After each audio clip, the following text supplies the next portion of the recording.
पहला तारुफ था हमारा।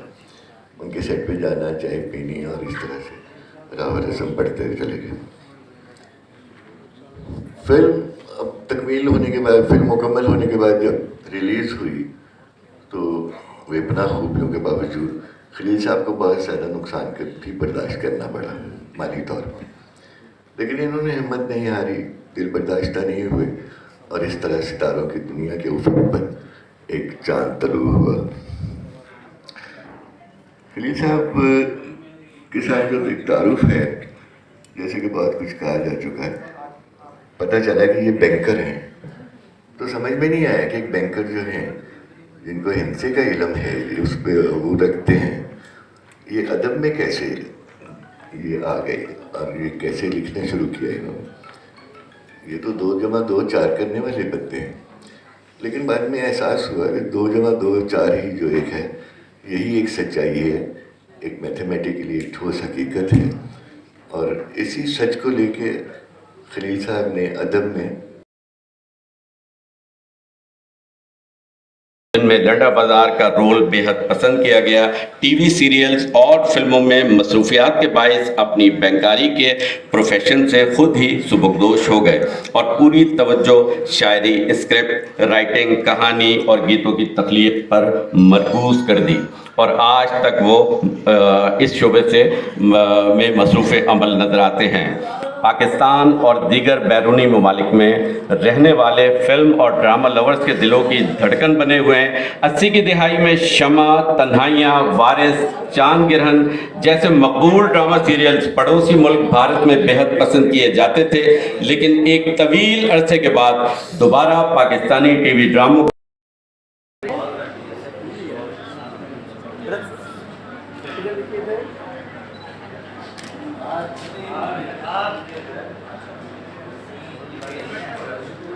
अरे भाई तुम भी बुलाओ ना, बहुत ठहरो।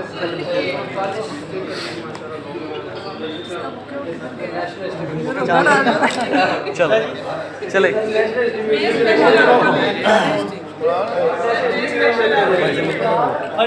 सर, मैं चल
फकत तुमसे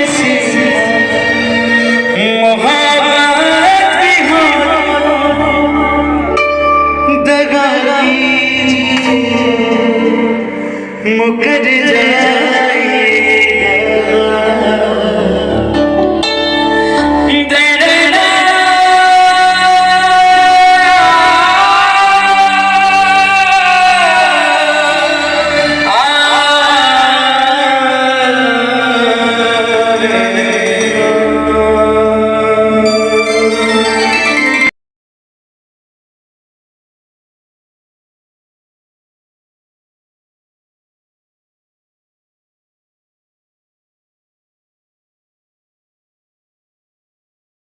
गया था। एवेन्यू पिक्चर्स की सुपरहिट फिल्में घर कबाओगे और निक्की जई हाँ के असरंगेज मुकालमे भी इन्हीं के जोर कलम का नतीजा थे। रीमा खान की कोई तुझसा कहाँ की कहानी और डायलॉग्स इन्होंने तहरीर किए। पाकिस्तानी सिंगल स्क्रीन और जदीद मल्टीप्लेक्स सिनेमाओं पर एक साल तक राज करने वाली फिल्म पंजाब नहीं जाऊंगी की कहानी, मुकालमे और खूबसूरत सुपरहिट नगमात भी खलील रोमांस कमर साहब ने ही तहरीर किए थे। इस वक्त भारतीय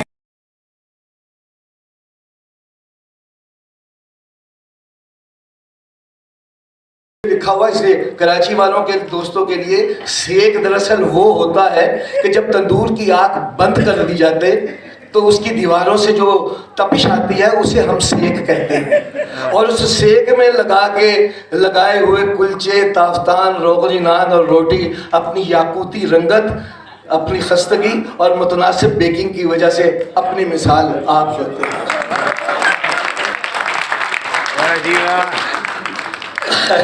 और यही सबब है कि खलील साहब को दूसरे राइटरों और तख्लीककारों से मुमय्यज करता है। लेकिन सेक, तपिश, हरारत दरअसल एनर्जी यानी तवानाई के इस्तारे हैं। और खलील साहब जो कि इस तवानाई, जिसका पूरे का पूरा जिस्म, पूरा जहन इस तवानाई से भरा हुआ है, सो उसके अंदर से वही हरारत ही निकलनी है। खलील रहमान कमर साहब की शायरी के बारे में तो आफ्ताब अकबर साहब, अगर दर्द ना हो तो खाली होता है, वो एम्प्टी होता है।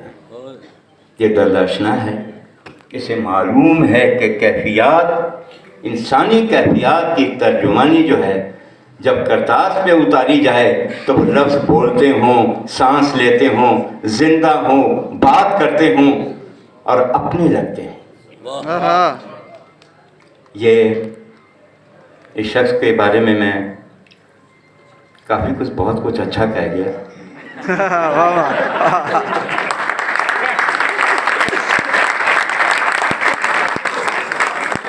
मेरी इसकी पहली मुलाकात शायद इनको तो याद भी ना होगी, क्योंकि जब कोई शख्स अपनी कद से दो कद हो जाता है तो थोड़ा सा नीचे देखना भूल जाता है। मेरी इसकी पहली मुलाकात कैमरा डिपार्ट एवेन्यू स्टूडियोज़ में मैं मौजूद था। वो अहद ऐसा चल रहा था कि हम बहुत ज़्यादा काम कर रहे थे, तो ये 2 नंबर फ्लोर से शायद बरामद हुए। इनकी फिल्म कर्ज की शूटिंग जो थी वो चल रही थी। ये बाहर तशरीफ आए और मुझे मिले। इन्होंने देखा कि मैं और अली जान मरहूम दोनों खुशगपियाँ कर रहे हैं। ये मेरे पास आए और आके मुझे कहा कि जी आप मेरे सीनियर हैं, मैं आपका बड़ा कदरदान हूँ, मैंने आपको बहुत आपकी जो है मुकाम देखा है और मैं कोशिश करूँगा कि मैं वो काम करूँ क्या आप मुझे देखें। और ये सच है कि मैं इसको देख रहा हूँ। ऑनेस्ट टू गॉड, मैं देख रहा हूँ। मैं इसे पूरी तरह पढ़ तो नहीं सका। एक ऐसी किताब है जिसका पहला और आखिरी वर्ग फटा हुआ है।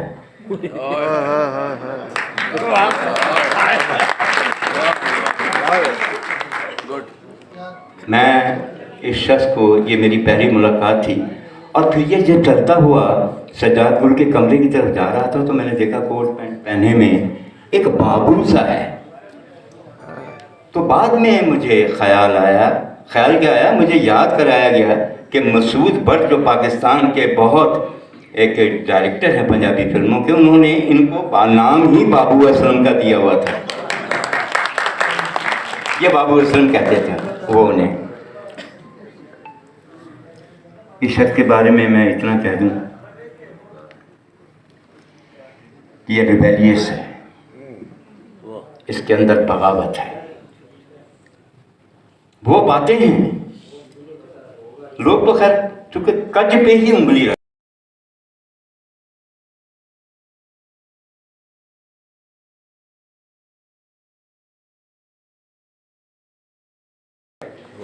जो मिल्लत है आदमी की, वो जब किसी टारगेट पे निकलता है तो उसकी ख्वाहिश होती है कि मैं तेज़ रफ्तारी से अपने उस टारगेट को अचीव करूं। लेकिन मोस्टली मेजॉरिटी जो है वो इस कदर अनड्यू उसमें अपनी एक तेज़ रफ्तारी रखती है, जो उसकी रेजिस्टेंस उसकी उससे बहुत ओवर उससे तेज़ी रखते हैं, तो फिर कहीं ना कहीं वो हाँप के गिर पड़ते हैं। और फिर एक इनविजिबल भीड़ है जो आपको दिखाई नहीं दे रही, वो आपको कुचलते हुए गुजर जाती है। आप अकेले तो उस टारगेट पे नहीं निकले हुए, पता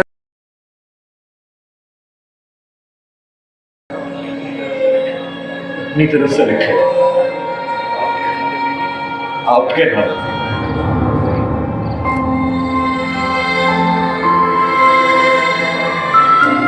सॉरी। सॉरी क्यों कह रहे हो? ठीक कहा था तुमने, लिख लिए तो लिख लिए, आगे बोलो।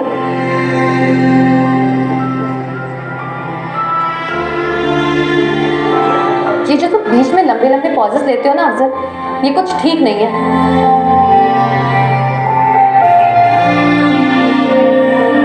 इससे पहले भी बहुत बड़ा नुकसान हुआ है। अरे भाई मत बनो, साफ साफ कह दो कि तुम प्यार करते हो मुझसे। कोई तो क्या? प्यार करता हूँ बहुत, लेकिन फर्क इस तरह से फरा मत बोलो, सुनकर मर जाऊंगी।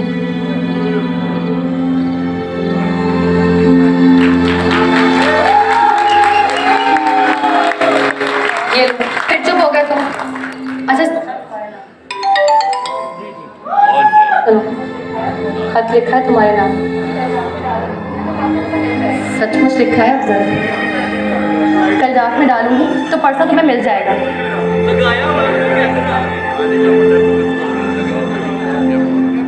अब ये मत पूछना कि क्या लिखा है, बस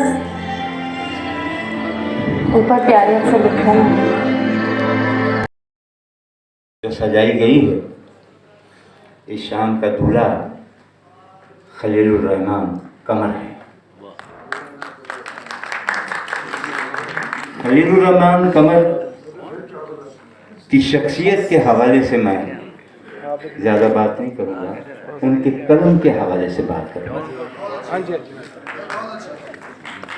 क्योंकि ये वो कलमकार है जिसके मकाल में जिंदा और सांस लेते हैं। ये सांस लेते हुए जिंदा मकालमों का कलमकार है। बहुत मारूफ है इस वक्त एक लफ्ज़ है जो ख़ास तौर पे किसी कलमकार के लिए इस्तेमाल तो नहीं होना चाहिए, लेकिन मैं करूँगा कि मुश्तहिर है। बेपनाह सलीके तरीके से ये करतास पे अपने जज्बे उतारता है। मैंने खलील को बरसों पहले मेरी मुलाकात थी, उसका जिक्र मैं बात नहीं करता हूँ। पहले मैं अर्ज़ करता चलूँ कि मैं कसीदा गो नहीं हूँ, मैं सच का प्रचार करने यहाँ